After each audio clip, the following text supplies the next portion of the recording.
ചില പേഷ്യൻസ് ഒന്ന് പറയാറുണ്ട്, ഡോക്ടറെ എനിക്ക് മോഷൻ ഉണ്ടായിട്ട് 1 വീക്കായി. അപ്പോൾ ചില ശരിക്കും പരിശോധിച്ച സമയത്ത് അവരോട് സംസാരിച്ച സമയത്താണ് അവരെത്രമാത്രം അവെയർനെസ് ആണ്, അതായത് കോൺസ്റ്റിപ്പേഷൻ മലബന്ധം എന്ന കാര്യത്തെക്കുറിച്ച് അവരെത്രമാത്രം ബോധേഡാണെന്ന് മനസ്സിലാവുന്നത്. അവർ വളരെ സിമ്പിൾ ആയിക്കൊണ്ടാണ് കാര്യങ്ങൾ മനസ്സിലാക്കുന്നത്. ആ പേഷ്യൻസിൻ്റെ ഹിസ്റ്ററി എടുത്ത് നോക്കുമ്പോഴാണ് അവർക്ക് സ്കിൻ ഡിസീസുകൾ സ്റ്റാർട്ട് ചെയ്തിട്ടുണ്ട്. ആ സമയത്ത് മാത്രമാണ് അവർ ഈ കോൺസ്റ്റിപ്പേഷൻ അഥവാ മലബന്ധത്തിൻ്റെ അതിൻ്റെ സീരിയസ്നെസ് മനസ്സിലാക്കിയത്. അപ്പോൾ ഇന്നത്തെ വീഡിയോയിൽ നമ്മൾ പറയുന്നത് എന്താണ് മലബന്ധം എന്നും എന്തുകൊണ്ടാണ് അത് വരുന്നതെന്നും എങ്ങനെ നമുക്ക് നാച്ചുറലായിട്ട് തന്നെ പൂർണ്ണമായിട്ട് മാറ്റിയെടുക്കാവുന്നതാണ്. ഇന്നത്തെ അവസ്ഥയിൽ ഇന്നത്തെ ലൈഫ് സ്റ്റൈൽ ഡിസീസിൽ ഏറ്റവും പ്രധാനപ്പെട്ട ഒരു വില്ലനാണ് കോൺസ്റ്റിപ്പേഷൻ. അറൗണ്ട് 70 to 80% ആൾക്കാർക്കും കോൺസ്റ്റിപ്പേഷൻ കണ്ടുവരാറുണ്ട്. നമുക്ക് എല്ലാവർക്കും അറിയാം, ഈ വീഡിയോ കാണുന്ന ജീവിതത്തിൽ ഒരു പ്രാവശ്യമെങ്കിലും കോൺസ്റ്റിപ്പേഷൻ ഒരു ദിവസം അനുഭവിക്കാത്ത വ്യക്തികൾ വളരെ വിരളമായിരിക്കും. അതിൻ്റെ കാരണം എന്താണ്? നമ്മുടെ ഉറക്കം, വളരെ വൈകിട്ടുള്ള ഉറക്കവും അതുപോലെ തന്നെ വൈകിട്ട് എഴുന്നേൽക്കും. കോൺസ്റ്റിപ്പേഷൻ നമുക്ക് കോമൺ ആയിട്ട് കണ്ടുവരുന്ന ഒരു കാലമുണ്ട്. ഈ നോമ്പിന് ശേഷം, റംസാൻ മാസത്തിന് ശേഷം ക്ലിനിക്കിൽ വരുന്ന പേഷ്യൻസിന് ഈ പൈൽസിൻ്റെ വളരെയധികം നമ്പേഴ്സ് കൂടാറുണ്ട്. കാരണം എന്താണ്, അവർ സുബൈക്ക് ശേഷം രാത്രി വളരെ വൈകിട്ട് ഉറങ്ങുകയും അതിന് ശേഷം സുബൈക്ക് ഉറങ്ങുകയും ചെയ്യുന്നതോടുകൂടി നോർമൽ മെക്കാനിസം ബോഡിയുടേത് ഇറഗുലറാണ്. അതാണ് കോൺസ്റ്റിപ്പേഷൻ ഏറ്റവും പ്രധാനപ്പെട്ട ഒരു വില്ലൻ. അതിൻ്റെ കാരണങ്ങൾ എന്താണെന്ന് നമുക്ക് വിശദമായിട്ട് പരിശോധിക്കാം. അതുപോലെ തന്നെ ഇതിൻ്റെ ഈ പ്രധാനം ഉണ്ടാക്കുന്ന സൈന് ബോഡി ചില വാർണിംഗ് സൈൻസുകൾ കാണിച്ചു തരും. കോൺസ്റ്റിപ്പേഷൻ അത് ഒരു ദിവസം കൃത്യമായിട്ട് പോയിട്ടില്ലെങ്കിൽ ബോഡി ചെറുതായിട്ട് അതിൻ്റെ വാർണിംഗ് സൈൻസ് കാണിക്കും.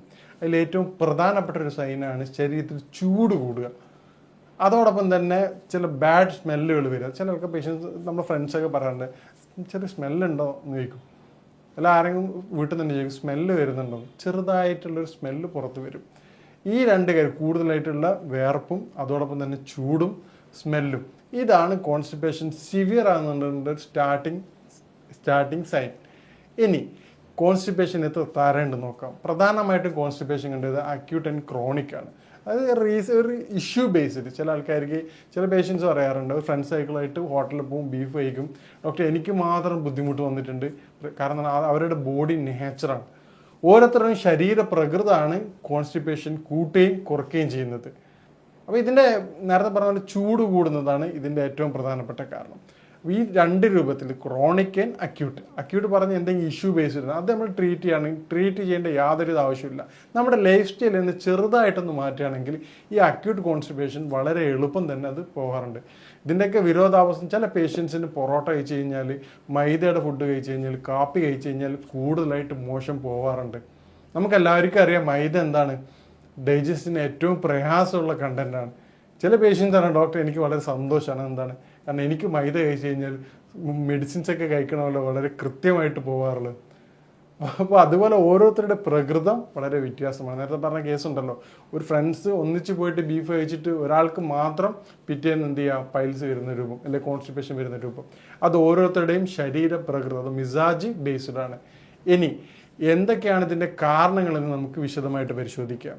നേരത്തെ പറഞ്ഞ പോലെ ഉറക്കക്കുറവ്, ലൈഫ് സ്റ്റൈൽ ഡിസോർഡർ.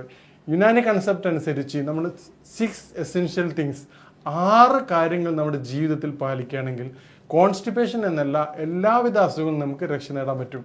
നമുക്ക് ഈ 6 കാര്യങ്ങൾ പരിശോധിച്ചാൽ മനസ്സിലാവും ഇത് ഇന്നത്തെ കാലത്ത് ആർക്കും പാലിക്കാൻ പറ്റാറില്ല. വളരെ സിമ്പിളായിട്ടുള്ള കാര്യമാണ്, പക്ഷേ ആരും കെയർ ചെയ്യാത്തൊരു കാര്യമാണ്. ഒന്നാമത്തെ കാര്യം അറ്റ്മോസ്ഫിയർ എയറാണ്, ശുദ്ധവായു ശ്വസിക്കുക എന്നുള്ളതാണ്.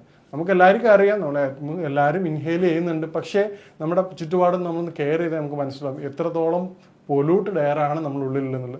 ഒരു ദിവസത്തിൽ ഒരു 5 മുതൽ ഒരു 15 മിനിറ്റ് വരെ, നന്ന ചുരുങ്ങിയ സമയമാണ് ഞാൻ പറഞ്ഞത്, ആ സമയം പോയിട്ട് നമ്മൾ എവിടെയെങ്കിലും ഒരു മരത്തിന് ചുവട്ടിൽ നിന്ന് ശുദ്ധമായി ശ്വസിക്കുകയാണെങ്കിൽ നമുക്കൊരു 1 മന്ത് കൊണ്ട് തന്നെ അതിൻ്റെ ചേഞ്ചസ് നമ്മുടെ ബോഡിയിൽ സംഭവിക്കും നമുക്ക് കാണാൻ പറ്റും. ഇതുപോലെ തന്നെ രണ്ടാമത്തെ ഒരു കാര്യമാണ് ഫുഡ് ആൻഡ് ഡ്രിങ്ക്സ്. നമ്മൾ കഴിക്കുന്ന ഭക്ഷണം, വെള്ളത്തിൻ്റെ അളവ്, ഇത് നമ്മൾ നോക്കിയാൽ നമ്മൾ എത്രത്തോളം വെള്ളം ഇൻടേക്ക് നോക്കുക. സ്വന്തമായിട്ട് പേഴ്സണലായിട്ട് നമ്മൾ ബോട്ടിൽ സൂക്ഷിക്കുകയാണെങ്കിൽ അതിൻ്റെ കൃത്യമായ കണക്ക് നമുക്ക് ലഭിക്കും. ഉദാഹരണത്തിന് കാറിൽ യാത്ര ചെയ്യുന്ന ഒരു വ്യക്തിയാണെങ്കിൽ അത് നോക്കിയാൽ മനസ്സിലാവും, കാറിൽ ഒരു ബോട്ടിൽ കീപ്പ് ചെയ്യും, എത്രത്തോളം വെള്ളമാണ് ഞാൻ കുടിക്കുന്നത്, ഓഫീസിൽ ഒരു ബോട്ടിൽ വെക്കുക, അപ്പോൾ എത്ര ബോട്ടിൽ ഞാൻ ഫില്ല് ചെയ്യുന്നുണ്ട് നോക്കാം. അപ്പം നമുക്ക് ശരിക്കും അത്ഭുതപ്പെടും, ഞാൻ എത്രത്തോളം വളരെ കുറച്ച് മാത്രമാണ് വെള്ളം ദിവസവും കുടിക്കുന്നതെന്നുള്ള അളവ് നമുക്ക് കൃത്യമായിട്ട് ബോധ്യപ്പെടും. പിന്നീടുള്ള കാര്യമാണ് ഭക്ഷണം. ഭക്ഷണത്തിൻ്റെ രീതി നോക്കുകയാണെങ്കിൽ ഇന്ന് ഫുൾ ജങ്ക് ഫുഡാണ്. നമ്മൾ ഒരു കാരണവശാലും രാത്രി ഒരു 8 മണിക്ക് ശേഷം ജങ്ക് ഫുഡ് കഴിക്കുന്നത് ഒഴിവാക്കുക. ഇന്നത്തെ അറ്റ്മോസ്ഫിയർ അനുസരിച്ച് ഭക്ഷണങ്ങൾ കഴിക്കേണ്ടതാണ്. ജങ്ക് ഫുഡ് കഴിക്കാൻ നിർബന്ധമായൊരു സാഹചര്യമാണ്. എല്ലാ ആൾക്കാരും കഴിക്കാറുണ്ട്. പക്ഷേ അതിന് കൺട്രോൾ വെക്കുക. ഉദാഹരണത്തിന് ഒരു മാസത്തിൽ 1-2 പ്രാവശ്യം എന്നുള്ള ലിമിറ്റേഷൻ വെക്കുകയാണെങ്കിൽ ഈ പറഞ്ഞ ബുദ്ധിമുട്ടുകൾ നമുക്ക് ഒഴിവാക്കാം. അത്യാവശ്യമായിട്ട് നിങ്ങൾ കഴിച്ചു വേണം എന്ത് ചെയ്യുക, രാത്രി പോയിട്ട് സലാഡ് കഴിക്കുക. അതോടൊപ്പം നന്നായിട്ട് വെള്ളം കുടിക്കുക. അതോടൊപ്പം തന്നെ ജീരകവെള്ളമോ മറ്റേ ചുക്ക് ഉപയോഗിച്ചിട്ടുള്ള വെള്ളം ഉപയോഗിച്ച് കഴിഞ്ഞാൽ അതിൻ്റെ ഡീറ്റെയിൽ ആയിട്ട് ഞാൻ അതിൻ്റെ അവസാനം പറയുന്നുണ്ട്. ആ രൂപത്തിൽ നമ്മൾ ചെയ്യുകയാണെങ്കിൽ ഈ കോൺസ്റ്റിപ്പേഷനുള്ള ബുദ്ധിമുട്ട് നമുക്ക് ഒഴിവാക്കുന്നതാണ്. ഇനി എങ്ങനെയാണ് കോൺസ്റ്റിപ്പേഷനും നമുക്ക് പൈൽസ് മറ്റു കാര്യങ്ങൾ എങ്ങനെ ഐഡൻറ്റിഫൈ ചെയ്യാം, തിരിച്ചറിയാം എന്നുള്ളതാണ്. നോർമലി ഈ കോൺസ്റ്റിപ്പേഷൻ സ്റ്റാർട്ടിങ് 1 to 3 days കൊണ്ട് തന്നെ അതിൻ്റെ ബുദ്ധിമുട്ട് പോവാറുണ്ട്. പക്ഷേ കോൺസ്റ്റിപ്പേഷൻ കൂടുതലായിട്ട് വരികയാണെങ്കിൽ, മലം പാസ് ചെയ്യുമ്പോൾ നല്ല പെയിനൊക്കെ സ്റ്റാർട്ട് ചെയ്യുകയാണെങ്കിൽ നമ്മൾ പ്രത്യേകം മനസ്സിലാക്കുക നമുക്ക് ഇൻറ്റേർണൽ പൈൽസ് സ്റ്റാർട്ട് ചെയ്തിട്ടുണ്ട്. അതോടൊപ്പം തന്നെ മലം പോകാനുള്ള ബുദ്ധിമുട്ടുകൾ, അത് ചെറുത് പെയിനോ ഇച്ചിങ്ങോ ചൊറിച്ചലോ തുടങ്ങിയാൽ നമ്മൾ പ്രത്യേകം മനസ്സിലാക്കുക അത് കോൺസ്റ്റിപ്പേഷൻ എന്നുള്ളത് മാറിയിട്ട് പൈൽസ് എന്ന സ്റ്റേജിലേക്ക് എത്തിയിട്ടുണ്ട്. നമ്മൾ എപ്പോഴും ശ്രദ്ധിക്കുക, കോൺസ്റ്റിപ്പേഷൻ സ്റ്റാർട്ടിങ് ട്രീറ്റ് ചെയ്യുകയാണെങ്കിൽ അത് പൈൽസ് അല്ലെങ്കിൽ ഫിഷേഴ്സ് കോംപ്ലിക്കേഷൻസ് ഒരുപാടുണ്ട്. അതിലേക്ക് പോവാതെ നമുക്ക് വളരെ എളുപ്പം തന്നെ അത് മാറ്റിയെടുക്കാവുന്നതാണ്. നേരത്തെ പറഞ്ഞ ഈ പറഞ്ഞ 6 എസെൻഷ്യൽ തിങ്സിലുള്ള മൂന്നാമത്തെ ഏറ്റവും പ്രധാനപ്പെട്ട കാര്യമാണ് ഫിസിക്കൽ ആക്ടിവിറ്റീസ്. ഫിസിക്കൽ ആക്ടിവിറ്റീസും അതുപോലെ തന്നെ ഇമ്പോർട്ടൻ്റ് ആണ് അതിൻ്റെ റിപ്പോസ്, അതായത് റെസ്റ്റും. നമ്മൾ നമ്മുടെ ലൈഫ് ഒന്ന് കാൽക്കുലേറ്റ് ചെയ്ത് നോക്കുക. ജസ്റ്റ് ഒന്ന് എന്ത് ചെയ്യുക, കംപ്ലീറ്റ് ഓഡിറ്റ് ചെയ്ത് നോക്കുക. ഒരു ദിവസത്തെ എൻ്റെ ജീവിത ശൈലി എങ്ങനെയാണ്, അതിൽ എത്രത്തോളം ഞാൻ കഴിക്കുന്ന ഫുഡിനെ എത്രത്തോളം ഞാൻ ഉപയോഗിക്കുന്നുണ്ട്.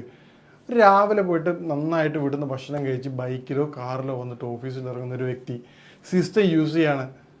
11-12 മണിക്ക് ബ്രേക്ക് എടുക്കുകയാണ്. നമ്മൾ എല്ലാവരുടെ കയ്യിൽ ഇന്ന് സ്മാർട്ട് വാച്ച് അവൈലബിൾ ആണ്. നമ്മൾ നോക്കുക നമ്മുടെ എത്ര സ്റ്റെപ്പ് ഒരു ദിവസം നടന്നിട്ടുണ്ട്. നെട്ടിപ്പോൾ നിങ്ങൾ 200-300 സ്റ്റെപ്പ് മാത്രമേ ഒരു ദിവസം നിങ്ങൾ ആ ഒരു സമയത്ത് നടന്നിട്ടുണ്ടാവുള്ളൂ. പിന്നീട് എന്ത് ചെയ്യാണ്, രാവിലെ തന്നെ ഒരു 1000 കലോറി ഫുഡ് കഴിച്ചിട്ടാണ് നമ്മൾ വരുന്നത്. പുറത്തുനിന്ന് പൊറോട്ടയൊക്കെ കഴിക്കുകയാണ്, പിന്നീട് കലോറി കൂടുകയാണ്. പിന്നീട് ആ ദഹിക്കാതെ തന്നെ അത് ബോഡി ഒരു തരത്തിൽ യൂസ് ചെയ്യാതെ തന്നെ 11 മണി 11:30 ഒരു ലഞ്ച് ബ്രേക്ക് എടുത്ത് പോയിട്ട് വീണ്ടും ഒരു സ്നാക്സ് ഒരു ചായയും കുടിക്കുകയാണ്.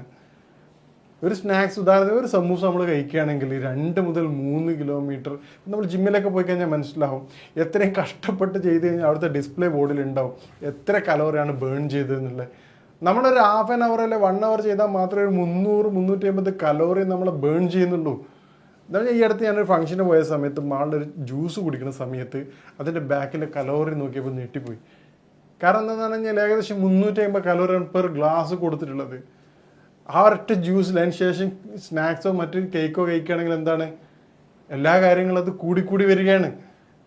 അപ്പോൾ ഈ പറഞ്ഞ മറ്റു കാര്യങ്ങൾ ഈ കലോറി നമ്മൾ ബേസ് ചെയ്തിട്ടില്ലെങ്കിൽ അത് കൂടുതൽ കോംപ്ലിക്കേഷനിലേക്ക് പോകും. അപ്പോൾ നമ്മുടെ ഭക്ഷണവും വെള്ളവും കൃത്യമായിരിക്കാനും പ്രത്യേകം ശ്രദ്ധിക്കുക. ഈ ഭക്ഷണവും വെള്ളവും നമ്മൾ കൃത്യമായിട്ട് ഉപയോഗിക്കുന്നുണ്ടോ എന്നുള്ളതും കൂടി പ്രത്യേകം ശ്രദ്ധിക്കേണ്ടതാണ്.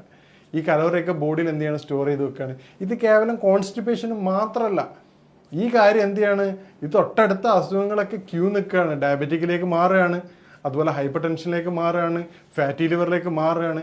ഈ കാര്യം ഞാൻ ഈ വിശദമായിട്ട് പറഞ്ഞത് കേവലം കോൺസ്റ്റിപ്പേഷന് മാത്രമല്ല. ഈ കാര്യങ്ങൾ നിങ്ങൾ ശ്രദ്ധിക്കുകയാണെങ്കിൽ നിങ്ങൾക്ക് ഈ പറഞ്ഞ എല്ലാവിധ അസുഖങ്ങളിൽ നിന്നും കൃത്യമായ മോചനം നേടാവുന്നതാണ്. ഇതിൻ്റെ ഏറ്റവും ഫൈനലായിട്ട് പറഞ്ഞൊരു കാര്യമാണ് ഈ റിട്ടൻഷൻ ഇവാക്വേഷൻ. അത് കൃത്യമായ ശോധനയും അതുപോലെ തന്നെ നിലനിർത്തുന്ന അവസ്ഥ.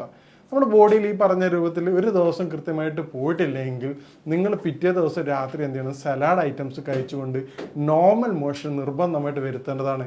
എന്നിട്ട് നിങ്ങൾ പോയിട്ടില്ലെങ്കിൽ എന്ത് ചെയ്യുക, പിറ്റേന്നുള്ള ബ്രേക്ക്ഫാസ്റ്റ് കാര്യങ്ങൾ വളരെ ലേറ്റ് ആക്കുക, ഫുഡുകൾ വളരെ ഹാർഡാക്കാതെ വളരെ ലേറ്റ് ആക്കുക. ഉദാഹരണത്തിന് എളുപ്പം ഈസിലി ഡൈജസ്റ്റീവ് ആയിട്ടുള്ള ഫുഡുകൾ കഴിക്കുക. അതോടൊപ്പം തന്നെ ധാരാളം അത്തിപ്പഴം കഴിക്കുകയാണെങ്കിൽ അതിന് വിശദമായിട്ടുള്ള ഹോം റെമഡീസ് അവസാനം പറയുന്നുണ്ട്. അത് ഫോളോ ചെയ്യുന്നത് നമുക്ക് കോൺസ്റ്റിപ്പേഷൻ പൂർണ്ണമായിട്ടും ഒഴിവാക്കാൻ പറ്റുന്നതാണ്.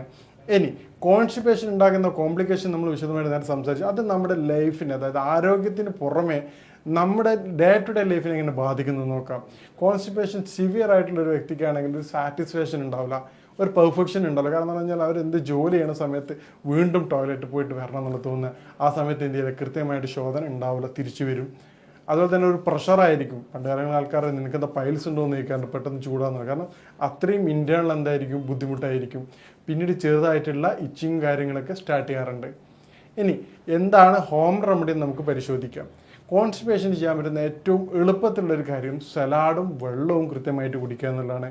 ഒരു ബോഡി വെയിറ്റ് അനുസരിച്ച് 25 to 30 കിലോ ഉള്ള ഒരു വ്യക്തി പെർ 30 കിലോന് 1 ലിറ്റർ വെള്ളം നിർബന്ധമായിട്ട് കുടിക്കണം. 90 ആൾക്കാരാണെങ്കിൽ 3 ലിറ്റർ വെള്ളം നിർബന്ധമായിട്ട് കുടിക്കേണ്ടതാണ്. ഇത് ഡൈജസ്റ്റ് ചെയ്യാൻ വളരെ എളുപ്പമായി സഹായിക്കും. പറ്റുകയാണെങ്കിൽ നിങ്ങൾ ജീരകവെള്ളം, പണ്ട് കാലത്തൊക്കെ നമ്മൾ ഉപയോഗിക്കാറുണ്ട്, ജീരകവെള്ളം നന്നായിട്ട് കുടിച്ചു കഴിഞ്ഞാൽ, പണ്ടൊക്കെ ഹോട്ടലൊക്കെ നമ്മൾ പോയാൽ ഓർമ്മ ഉണ്ടാവും, കുറച്ച് ജീരകം ഉണ്ടാവും. എന്നാൽ ഡൈജഷൻ വളരെ എളുപ്പമാക്കാനാണ്. കോൺസ്റ്റിപ്പേഷൻ സ്ഥിരമായിട്ടുള്ള ഒരു വ്യക്തിയാണെങ്കിൽ പരമാവധി പറ്റുകയാണെങ്കിൽ ഭക്ഷണത്തിൻ്റെ കൂടെ തന്നെ ഡ്രൈ ജിഞ്ചർ, ചുക്ക് ഉപയോഗിക്കുക. പ്രത്യേകം ശ്രദ്ധിക്കുക, അത് നല്ല ക്വാളിറ്റി ഉള്ളത് മാത്രം വാങ്ങാൻ ശ്രമിക്കുക. അല്ലെങ്കിൽ ഇഞ്ചി തന്നെ ഉപയോഗിച്ചാൽ മതി. അത് ഡൈജസ്റ്റിന് വളരെ എളുപ്പം സഹായിക്കും. അതുപോലെ തന്നെ മോർണിംഗിൽ നിങ്ങളൊരു വെറും വയറ്റിൽ ഒരു ഗ്ലാസ് അനാർ ജ്യൂസ് കഴിക്കുകയാണെങ്കിൽ അത് ഡൈജസ്റ്റിനെ വളരെ എളുപ്പം സഹായിക്കും. അതുപോലെ ഉറങ്ങുന്ന സമയത്ത് 3 നെല്ലിക്കയും ഒരു നുള്ളു മഞ്ഞൾപ്പൊടിയും ചേർത്ത് കഴിക്കുകയാണെങ്കിൽ നല്ല സ്മൂത്തായിട്ടുള്ള മോഷൻ നിങ്ങൾക്ക് അനുഭവിക്കുന്നതാണ്. നല്ല ബുദ്ധിമുട്ടുള്ള സിവിയർ കോൺസ്റ്റിപ്പേഷനുള്ള വ്യക്തിയാണെങ്കിൽ ഈ മുരിങ്ങയുടെ ഇല ഉണ്ടല്ലോ, മുരിങ്ങയുടെ ഇല കുറച്ച് വറവായിട്ട് കഴിച്ചുകൊണ്ട് 3 നേരം കഴിക്കുകയാണെങ്കിൽ നല്ല സ്മൂത്തായിക്കൊണ്ട് കെട്ടിക്കിടക്കണ മല വളരെ എളുപ്പം പോകുന്നതാണ്. നേരത്തെ പറഞ്ഞതുപോലെ ലൈഫ് സ്റ്റൈൽ ചേഞ്ചസ് വരുത്താതെ പൂർണ്ണമായിട്ടും മാറുന്നൊരു അസുഖമല്ല കോൺസ്റ്റിപ്പേഷൻ. നിങ്ങൾ ഏത് സമയത്ത് എപ്പോഴും ലൈഫ് സ്റ്റൈൽ ചേഞ്ച് തെറ്റിച്ചോ അന്നൊക്കെ ഈ പറഞ്ഞ ബുദ്ധിമുട്ട് തുടർച്ചയായിട്ട് വരും. അപ്പം നമ്മുടെ ജീവിതത്തിൽ കോൺസ്റ്റിപ്പേഷൻ ഉണ്ടായിക്കഴിഞ്ഞാൽ സംഭവിച്ചാൽ നിങ്ങൾ പ്രത്യേകം ശ്രദ്ധിക്കുക, എന്തൊക്കെയാണ് ബുദ്ധിമുട്ട് വന്നതെന്ന്. നിങ്ങൾ അത് പിറ്റേന്ന് തുടരാതെ, നമ്മൾ ഉദാഹരണത്തിന് വണ്ടി ടയർ പഞ്ചറാകുന്ന റൂട്ടും കൂടെ പോയി കഴിഞ്ഞാൽ പിന്നെ എത്ര പരമാവധി ആ റൂട്ട് ഒഴിവാക്കാതെ രക്ഷയില്ലെങ്കിൽ എന്ത് ചെയ്യുക, എത്രത്തോളം കെയർ ചെയ്തുകൊണ്ടാണ് പോവുക. അതുപോലെ ആ തരത്തിൽ വളരെ കെയർ ചെയ്തിട്ട് നിങ്ങൾ പോയി കഴിഞ്ഞാൽ നിങ്ങൾക്ക് കോൺസ്റ്റിപ്പേഷനുള്ള ബുദ്ധിമുട്ട് നിങ്ങൾക്ക് പൂർണ്ണമായിട്ടും മാറ്റിയെടുക്കാവുന്നതാണ്. ഇതുമായിട്ട് ബന്ധപ്പെട്ട മറ്റു പല കാര്യങ്ങളും നിങ്ങൾക്ക് കോൺടാക്ട് ചെയ്യുന്നതാണ്. ഇനി മറ്റൊരു വിഷയമായിട്ട് കാണാം. നന്ദി.